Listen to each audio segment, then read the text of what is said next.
Woi, oh gila. Satu. Pun. Tak ada. Nombor 2 belakang. Betul nombor 2. Kena nombor 3 ni. Okey, bulan lepas aku berpeluang untuk test Horizon Beranang Circuit HBC dekat Beranang. Kalau korang yang tak pernah sampai lagi tu, korang boleh google kawasan dia dekat mana. Terletak di kawasan perindustrian Beranang. Jadi bila bercakap pasal kawasan perindustrian, kita semua tahu kawasan perindustrian ni lapang, rata. Jadi track yang dihasilkan kat sini, track yang agak rata dan berbeza dengan track sepanggokan ataupun elite yang ada elevation.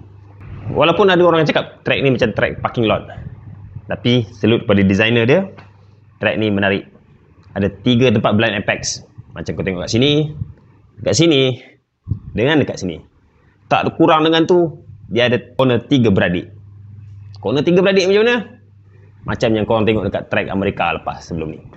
Yang tepat Marc Marquez terjatuh tu. Bila bercakap pasal blind apex, kat sini untuk rider-rider baru korang banyak kena belajar. Dia ada 3 line kat sini. Flying lap punya line, ada defensive line dan overtaking line. Walaupun nampak macam ada 3 line, tapi ini bukan tempat orang gangster, ini tempat kita nak belajar track. Selain daripada tu, ada berapa lagi tempat yang menarik dekat sini. Bukan menarik dari segi design dia, tapi menarik daripada segi keadaan dia. Track ni, dia ada beberapa tempat yang ada black patch.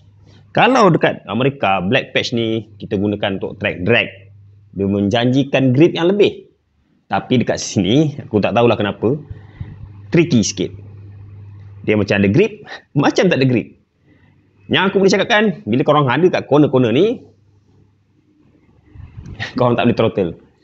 Yang cuma boleh buat, kita cuma gantung throttle ataupun cuba elakkan kawasan black patch tu.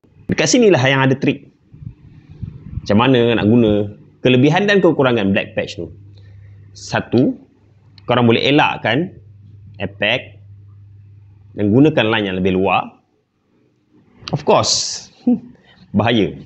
Sebab speed yang korang bawa dah lebih tinggi dan line yang kau guna dekat luar tu mungkin sedikit kotor berbanding dengan atas black patch tu. Kedua, cara dia agak tricky. 1-2 tempat black patch tu ada sedikit ruang dekat sebelah dalam.